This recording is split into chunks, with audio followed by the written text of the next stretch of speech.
امریکی حکام کے مطابق ہزاروں فوجی میرینز اور مشرق وسطی پہنچ رہے ہیں۔ امریکی اہلکار کے مطابق آپریشن کا ممکنہ ٹائم فریم 2 ماہ ہو سکتا ہے۔ امریکی حکومت کے اندر زمینی کارروائی پر اختلافات۔ بعض حکام کا کہنا ہے زمینی کارروائی کے بغیر مقاصد حاصل کیے جا سکتے ہیں۔ ماہرین کے مطابق زمینی کارروائی سے ایران جنگ مزید طول پکڑ سکتی ہے۔ اسرائیلی میڈیا نے دعویٰ کیا ہے کہ ممکنہ امریکی زمینی حملے سے نمٹنے کے لیے ایران نے ہائی الرٹ جاری کر دیا۔ مسلح افواج کو جنوبی اور شمال مغربی علاقوں میں سیکیورٹی سخت کرنے کی ہدایت دی گئی ہے۔ تہران سمیت بڑے شہروں میں ایرانی فوج کو تیار رہنے کا حکم دیا گیا ہے۔ ایرانی اپریم نیشنل سیکیورٹی کونسل نے منظوری دے دی، حکم نامہ جاری کر دیا گیا۔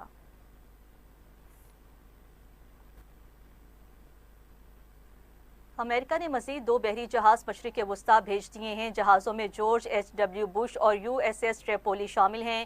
USS ٹریپولی پر 3,500 میرینز اور سیلرز موجود ہیں۔ امریکہ نے پہلے USS جیرڈ فورڈ اور ابراہم لنکن جہاز خطے میں بھیجے تھے۔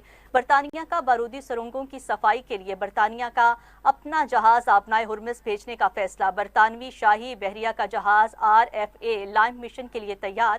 خبر ایجنسی کے مطابق برطانوی جہاز خود کار ڈرونز اور جدید مائن ہنٹنگ سسٹم سے لیس ہے جو سمندر کی تہہ میں بارودی سرنگیں تلاش کر کے انہیں تباہ کرنے کی صلاحیت رکھتا ہے۔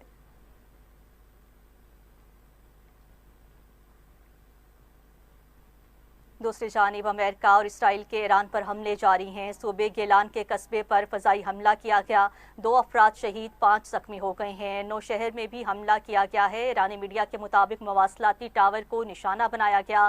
شیراز میں بھی 4 دھماکے ہوئے ہیں، کوئی جانی نقصان نہیں ہوا۔ جنوبی ایران کے علاقے بندر خمیر پر بھی شدید حملہ کیا گیا، 5 افراد شہید، 4 زخمی ہو گئے۔ حملے میں 2 بحری جہازوں اور متعدد گاڑیوں کو بھی شدید نقصان پہنچا ہے۔ بوشہر میں ہونے والے حملے میں ایک ہی خاندان کے افراد جاں بحق ہو گئے۔ ایران کے مغربی صوبے خوزستان کے شہر ہفتگل پر بھی حملہ کیا گیا ہے، پانی کے بڑے ذخیرے کو نشانہ بنایا گیا۔ حملے میں کسی جانی نقصان کی اطلاع نہیں ملی ہے۔ ایرانی حکام کے مطابق حملوں میں اب تک 93,000 رہائشی عمارتیں تباہ، 295 طبی مراکز اور 600 سے زائد اسکولوں کو نقصان پہنچا ہے۔ ایران میں شہداء کی تعداد 2,000 کے قریب پہنچ چکی۔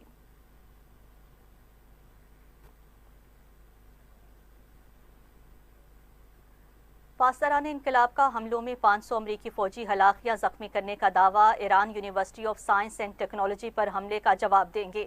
خطے میں امریکی اور اسرائیلی جامعات کو نشانہ بنایا جا سکتا ہے۔ پاسداران انقلاب کا جنوبی فارس میں ایک امریکی F-16 طیارہ مار گرانے کا بھی دعویٰ۔ کہا خطے میں امریکی اور اسرائیلی صنعتوں پر شدید حملے کیے، آئندہ ایرانی صنعتوں پر حملہ ہوا تو نتیجہ سوچ سے برا ہوگا۔ حیفا میں اسٹریٹجک الیکٹرانک وارفیئر سینٹر کو نشانہ بنایا گیا۔ بن گورین ایئربیس پر بھی ایندھن کے ذخیروں پر حملہ کیا گیا۔ کویت ایئرپورٹ پر ایران کا ڈرون سے مبینہ حملہ۔ بحرین میں ایلومینیم کارخانے پر ایران کا حملہ، 2 افراد زخمی ہو گئے۔ بغداد میں 2 ڈرونز کو فضائی دفاعی نظام نے مار گرایا ہے۔ سعودی اڈے پر امریکی E-3 ارلی وارننگ طیارہ تباہ۔ سعودی وزارت دفاع کا 10 ڈرونز تباہ کرنے کا بھی دعویٰ۔ جنوبی لبنان میں حزب اللہ سے لڑائی میں 1 اسرائیلی فوجی ہلاک، 3 زخمی ہو گئے ہیں۔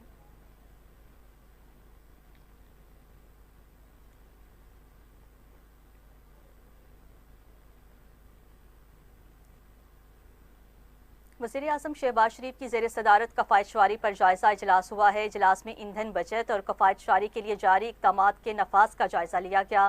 وزیراعظم نے کہا حکومتی فیصلوں کی بدولت پیٹرولیم مصنوعات ملکی ضروریات کی مناسب مقدار موجود ہے۔ حالیہ صورتحال میں عوامی ریلیف کو اولین ترجیح دی ہے، جس قدر ممکن ہو سکا عوام کو گزشتہ 3 ہفتوں میں ریلیف فراہم کیا۔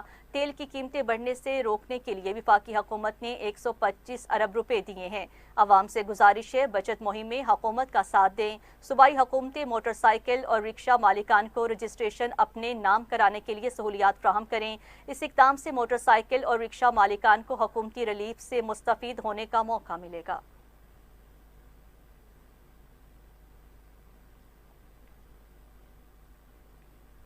امریکی نائب صدر JD وینس نے کہا ہے کہ ہم نے فوجی مقاصد حاصل کر لیے ہیں، ایران سے جلد نکل جائیں گے، گیس کی قیمتیں دوبارہ کم ہو جائیں گی۔ سوشل میڈیا پر انٹرویو میں امریکی نائب صدر JD وینس کا کہنا تھا کہ امریکہ اپنے زیادہ تر فوجی مقاصد حاصل کر چکا، صدر ٹرمپ کا مقصد ایران کی حکومت کو شدید کمزور کرنا ہے۔ ان کا مزید کہنا تھا کہ ایران حکومت کو طویل عرصے تک غیر مؤثر بنانا جنگ کا مقصد ہے۔ اس تنازع سے گیس کی قیمتوں میں اضافہ ہوا ہے، یہ عارضی رد عمل ہے، ہم ایران سے جلد نکل جائیں گے، گیس کی قیمتیں دوبارہ کم ہو جائیں گی۔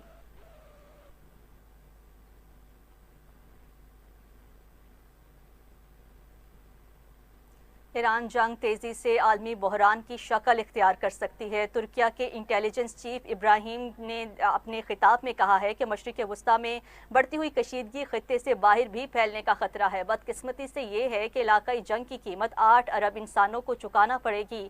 ایران جنگ سے خطے میں تقسیم گہری ہونے کا خدشہ ہے۔ ایران کے خلاف جنگ میں بین الاقوامی قوانین کے تحت جائز نہیں ہے۔ اسرائیل لبنان، شام اور فلسطینی علاقوں میں زمینی حقائق تبدیل کرنے کی کوشش کر رہا ہے۔ ابراہیم کالکن کی پاکستان سمیت دیگر ممالک کی سفارتی کوششوں کی حمایت کا اعلان، بولے مذاکرات ہی اس بحران کا واحد حل ہے۔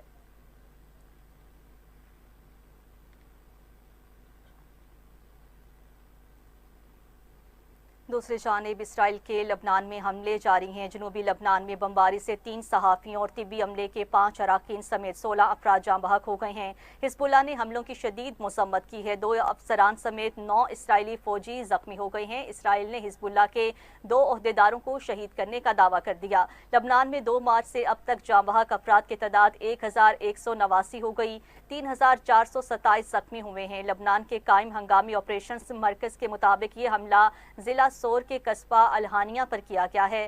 جاں بحق ہونے والوں میں 6 افراد شامی شہری ہیں، جبکہ مرنے والوں میں 1 بچہ بھی شامل۔ قصبے پر ہونے والے اسرائیلی فضائی حملے میں فوجی اہلکار جاں بحق ہو گیا ہے۔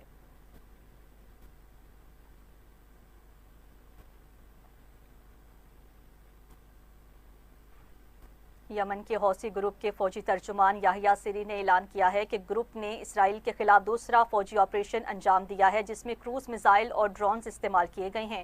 ان کے بیان کے مطابق حوثی آئندہ دنوں میں بھی فوجی کارروائیاں جاری رکھیں گے جب تک اسرائیل اپنے حملے اور جارحیت کو بند نہیں کرتا۔ یاد رہے کہ گزشتہ صبح ہی حوثیوں نے اسرائیل پر بیلسٹک میزائلوں کی ایک کڑی داغی تھی، جو امریکہ اور اسرائیلی جنگ کے آغاز کے 1 ماہ بعد ان کا پہلا براہ راست حملہ تھا۔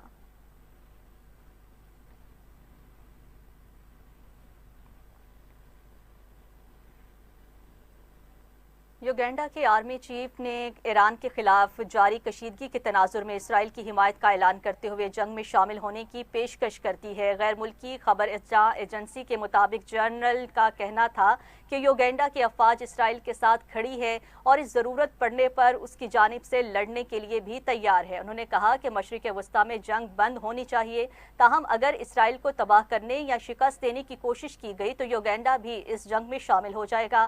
اگر اسرائیل کو مدد درکار ہو تو یوگینڈا کی فوج صرف ایک اشارے کی منتظر ہے اور فوری طور پر تعاون فراہم کرے گی۔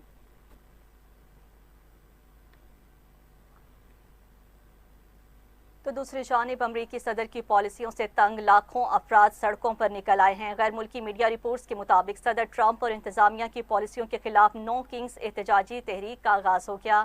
امریکہ اور دنیا کی مختلف ممالک میں لاکھوں شہری سڑکوں پر سراپا احتجاج ہیں۔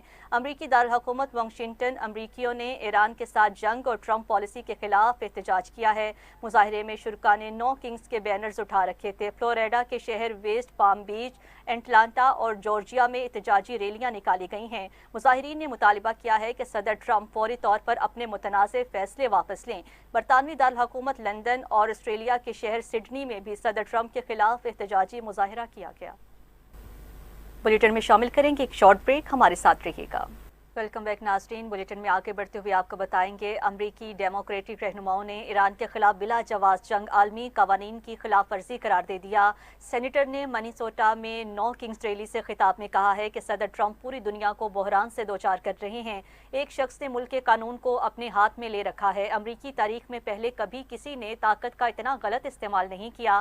ایران جنگ پر ہم سے جھوٹ بولا گیا، آج ایران کے خلاف جنگ پر ہم سے جھوٹ بولا جا رہا ہے۔ بادشاہت نہیں چاہیے، امریکہ میں بادشاہت کی کوئی گنجائش نہیں ہے۔ امریکی ڈیموکریٹک پارٹی کے رہنما الہان عمر نے کہا ہے کہ ایران میں اسکول پر بمباری کر کے طالبات کو قتل کیا گیا۔ ٹرمپ کو اب سمجھ آ گئی ہے شفاف طریقے سے الیکشن نہیں جیتے گا۔ صدر ٹرمپ الیکشن میں خود کو جنگوں کے خلاف ظاہر کرتا ہے۔